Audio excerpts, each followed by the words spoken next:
नमस्कार, हमारी खास पेशकश सनातनी सेहरा दमदार चेहरा में आपका स्वागत है। महाकुंभ के पूरे आयोजन का सेहरा किसी एक आदमी के सिर बंधा तो वो है मुख्यमंत्री योगी आदित्यनाथ। बल्कि कह सकते हैं कि इससे योगी हिंदुत्व के नए ब्रांड एम्बेसडर के रूप में उभर कर सामने आए हैं।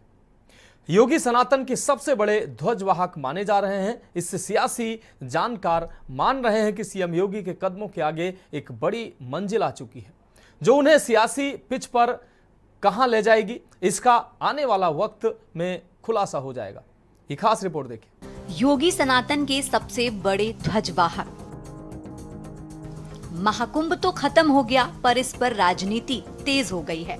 हरि अनंत, हरि कथा अनंता की तरह देश की राजनीति में बीजेपी ने एक नया एजेंडा रख दिया है। मोदी और योगी की जोड़ी ने नई पॉलिटिकल लाइन खींच दी है। सनातन समर्थक और सनातन विरोधी। आपको बता दें कि विपक्ष के चुभते सवालों को सनातन के खिलाफ बताने की रणनीति है। फॉर्मूला ये है कि महाकुंभ पर सवाल उठाए तो हम इसे आस्था पर सवाल बताएंगे। दरअसल इस पूरी रणनीति का जिम्मा सीएम योगी पर है।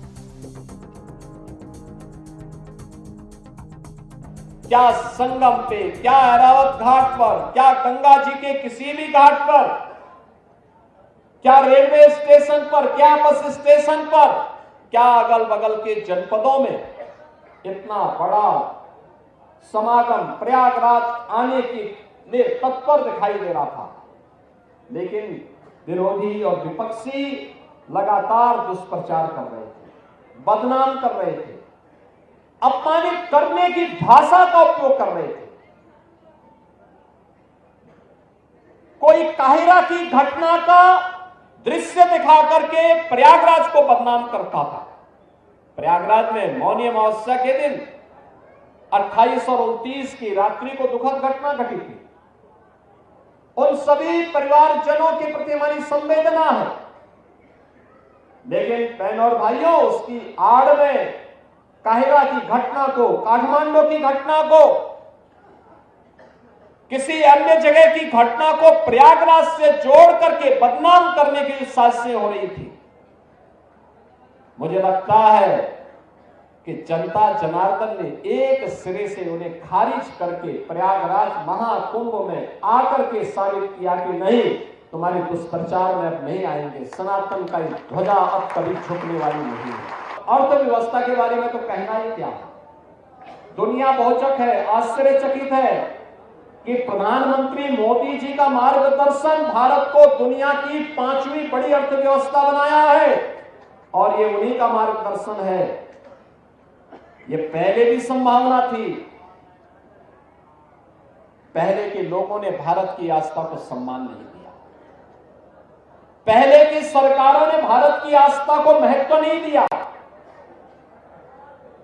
क्या प्रयागराज, क्या काशी, क्या अयोध्या, क्या मथुरा वृंदावन, क्या चित्रकूट, क्या गोरखपुर, क्या नैमिषारण्य, क्या सुखतीर्थ, क्या मां विंध्यवासिनी का धाम, हर ओर आज जो एक नई आस्था के साथ साथ अर्थव्यवस्था का आधार बना है, ये अद्भुत है। दुनिया अचंभित है, लालायित है। और केवल भारत ही नहीं, बहनों और भाइयों, दुनिया के अंदर के 1 दर्जन देशों के तो मंत्री या राष्ट्राध्यक्ष भी इस आयोजन का हिस्सा बने और 74 देशों के एम्बेसडर और हाई कमिश्नर भी आयोजन का हिस्सा बने। यानी पहली बार 80 से अधिक देशों के लोग इस आयोजन में भागीदार बन करके जो आया, अभिभूत होकर के गया। भगवान वेदव्यास ने 5000 साल पहले कहा था।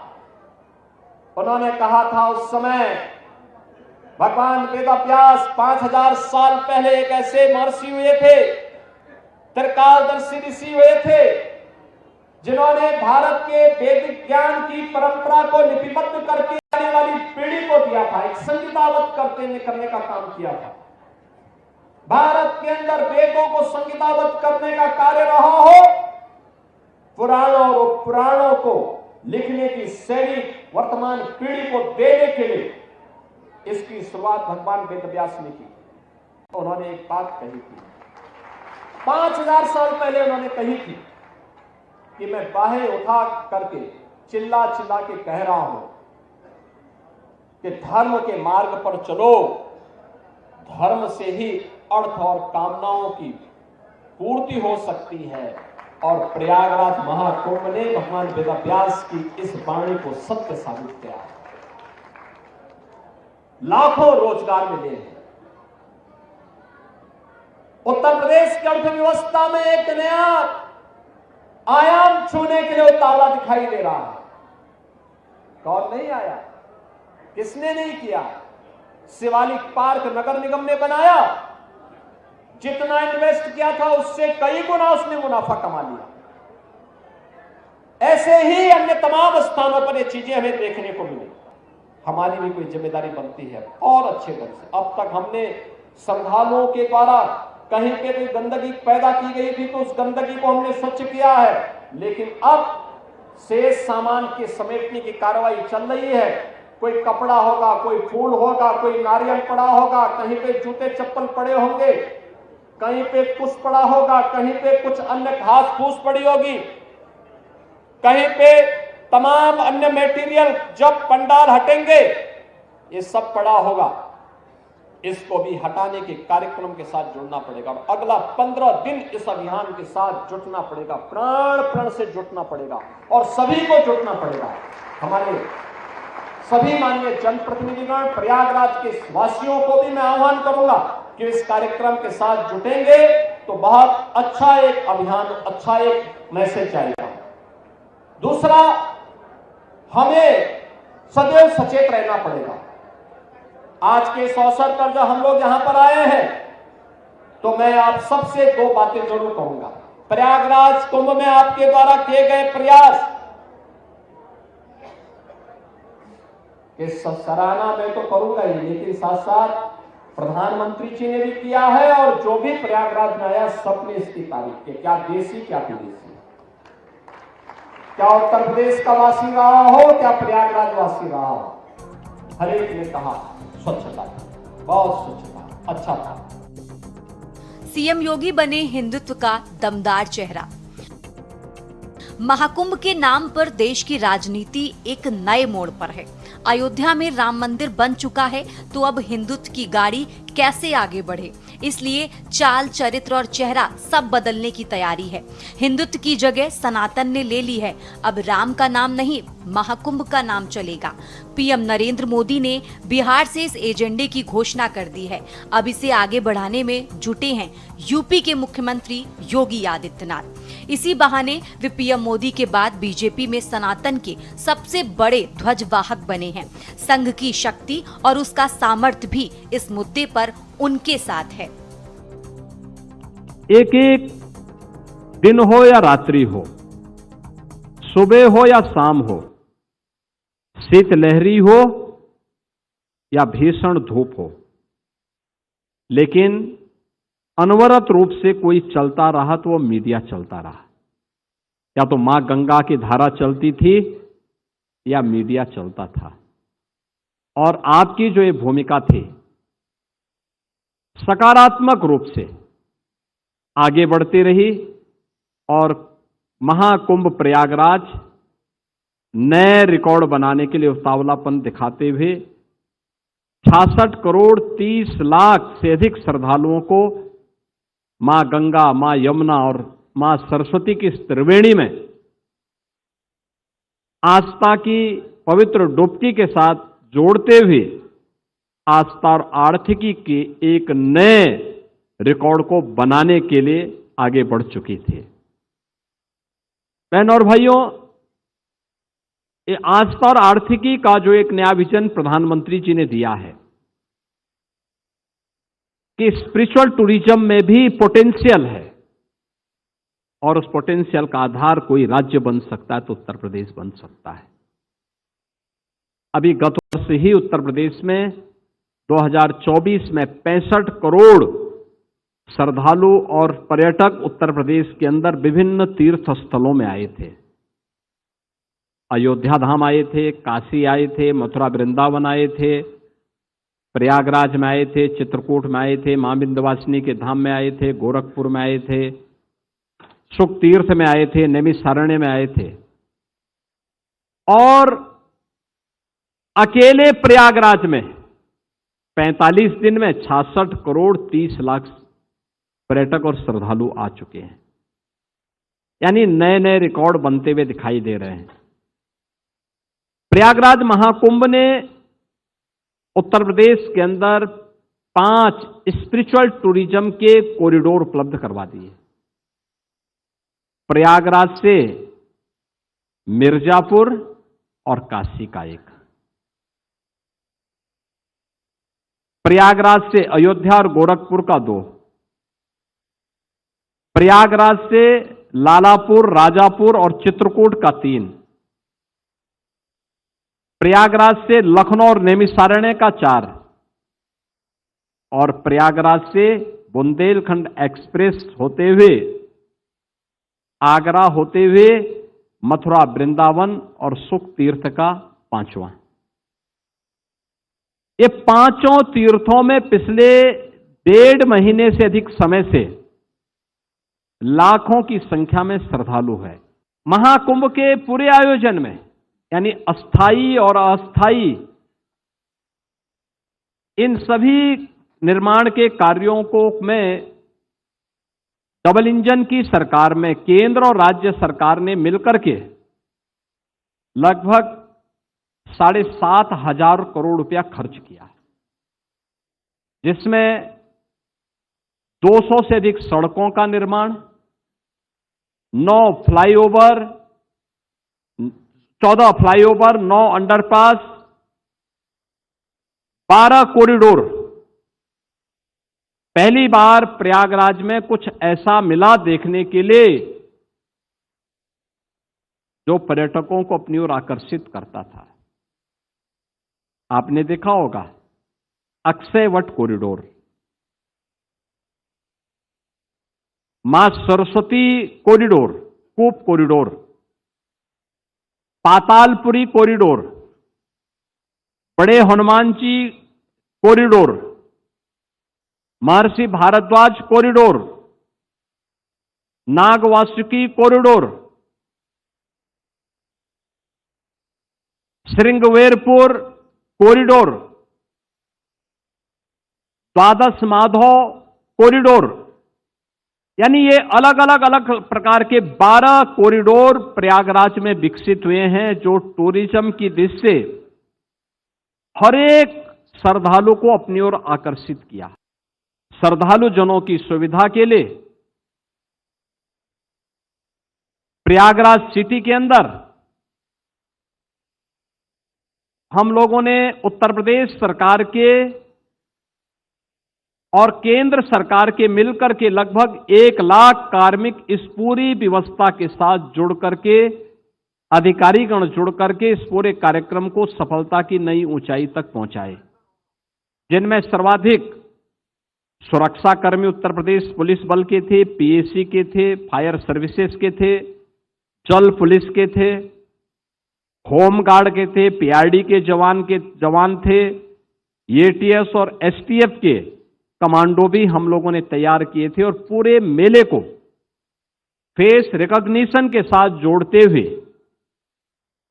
लगभग 3000 सीसीटीवी कैमरे के साथ एआई टूल के साथ जोड़ते हुए एक एक व्यक्ति की आने की सूचना और उसके चेहरे की पहचान के साथ साथ डुबकी कितने लोग लगा रहे हैं उन सब की काउंटिंग की भी व्यवस्था उसके माध्यम से हो रही थी। और मुझे उसी से सहायता मिल रही थी। मैं प्रयागराज आता था तो यहां पे तो प्रत्यक्ष देख लेता था, हवाई सर्वेक्षण कर लेता था, लेकिन जब लखनऊ में या कहीं रहता था तो 3000 कैमरों को ही मैं एक एक करके देखता था। 360 डिग्री तक जिन्हें घुमा करके देखा जा सकता था और एक एक एंगल से हम लोग एक एक क्षेत्र को देख सकते थे, कहां पे कौन सी गतिविधि हो रही है, कितना प्रेशर कहां पे डेवलप हो रहा है। और भाइयों, केंद्र और राज्य सरकार ने अपनी जिम्मेदारियों का निर्वहन किया। श्रद्धालु जन को यहां तक लाने के लिए सभी संबंधित विभागों ने, संस्थाओं ने अपना योगदान किया। लेकिन एक एक घटना को लाइव दिखाने का काम और सकारात्मक रूप से उसको आम जन तक, घर घर तक पहुंचाने का काम, यह तो आपने ही किया है। क्योंकि कितनी भी अच्छी व्यवस्था होती, कितना भी हम कर लेते, कौन होता? प्रयागराज देखता, प्रयागराज कमिश्नरी देखती, उत्तर प्रदेश देखता, कल्पवासी देखते। लेकिन आप लोगों ने, और केवल आप ही ने नहीं, यानी हिंदी मीडिया ही नहीं, देश भर की मीडिया ने और विदेशी मीडिया ने भी यहां की व्यवस्था की सराहना की, उसको सकारात्मक रूप से आगे बढ़ाया और किसी भी आयोजन को सफलता की नई ऊंचाई तक पहुंचाने के लिए मीडिया का क्या रोल हो सकता है, उसकी एक बेहतरीन मार्केटिंग करने में भी आपने बड़ी भूमिका का निर्वहन किया। आस्था की आर्थिकी हो सकती है, प्रधानमंत्री मोदी जी कहते थे, लेकिन मीडिया ने साबित कर दिया कि 7,500 करोड़ खर्च करके 3.5 लाख करोड़ की ग्रोथ की जा सकती है।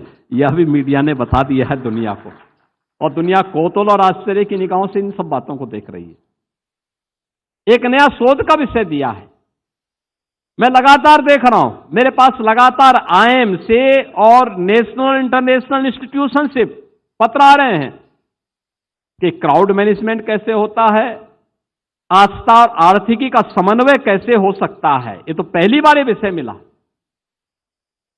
इसको लेकर के आप 1 घंटे का टॉक हमारे यहां दीजिए, हमें बताइए मैनेजमेंट के बारे में कैसे ये हुआ। योगी हिंदुत्व के नए ब्रांड एम्बेसडर के रूप में आपको बता दें कि प्रधानमंत्री नरेंद्र मोदी के हाल के पोस्ट का संदेश लाउड और क्लियर है।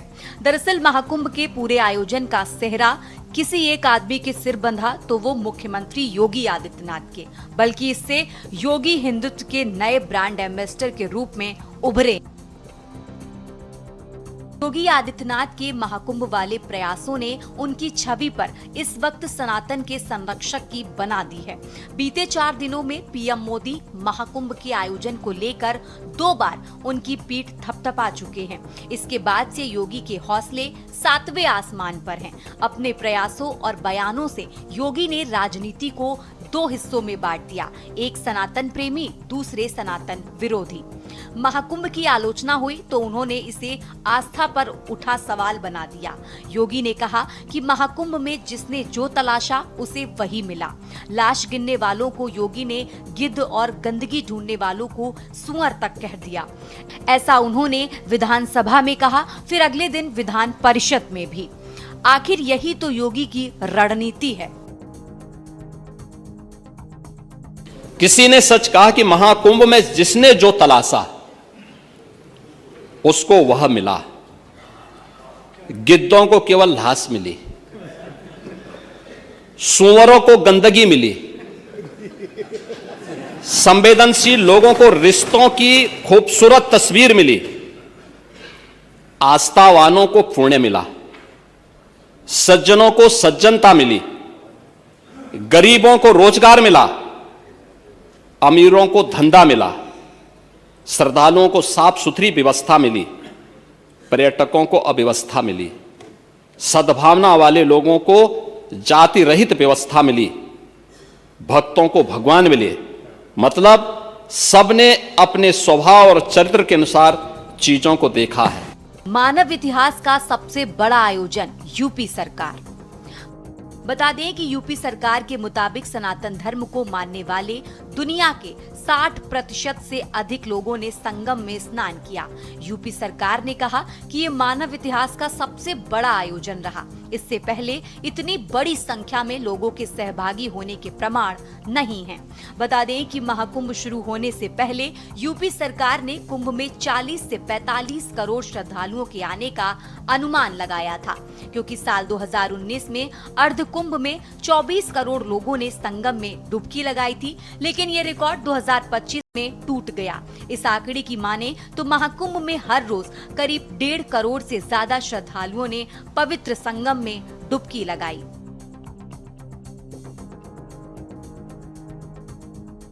दुनिया के सनातनियों की डुबकी का आंकड़ा देश के 110 करोड़ सनातनियों में से आधे से ज्यादा ने संगम में स्नान किया। World population review view research के अनुसार भारत की आबादी इस समय करीब 143 करोड़ है, जिसमें 110 करोड़ हिंदू हैं। 10 करोड़ हिंदू विदेशों में रहते हैं। भूटान के राजा जिग्मे खेसर नामग्याल वांगचुक सहित 73 देशों के राजनयिकों और कई इंटरनेशनल मेहमानों ने संगम में डुबकी लगाई। मां जानकी के मायके नेपाल से तकरीबन 60 से 70 लाख से ज्यादा लोगों ने संगम में स्नान किया। सीएम योगी ने दावा किया था कि इस बार का महाकुंभ रिकॉर्ड तोड़ देगा। भारत का सबसे बड़ा आर्थिक आयोजन बना महाकुंभ। विश्व का सबसे बड़ा आध्यात्मिक आयोजन महाकुंभ आस्था और अर्थव्यवस्था के गहरे संबंध को भी दर्शा रहा है। इससे प्रदेश ही नहीं, देश की अर्थव्यवस्था को भी मजबूती मिली है।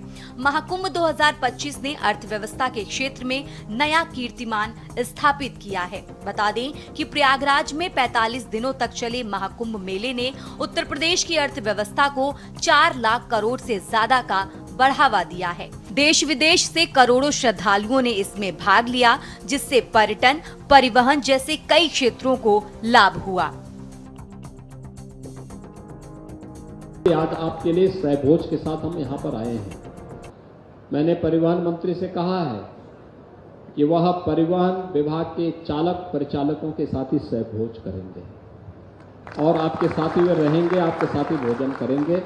आप अपनी बात को उनके सामने रख भी लेना, आराम से ज्ञापन बना करके उनको देना भी, और उसको पूरा करेंगे। मैं इसके लिए वित्त मंत्री को भी साथ में लेके आया हूं।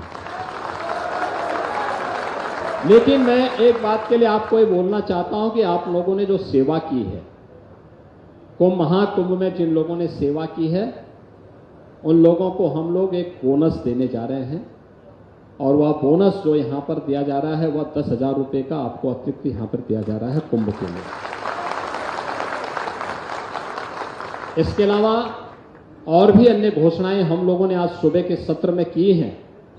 आपको सारी जानकारी उसकी होगी। आज के इस अवसर पर जो भी चालक परिचालक बचेगा, परिवहन मंत्री जी, परिवहन विभाग के अधिकारीगण उन सभी को सम्मान पहुंचाएंगे, सभी को सम्मान देंगे। मैं आप सबको इस बात के लिए आश्वस्त करने के लिए आया हूं।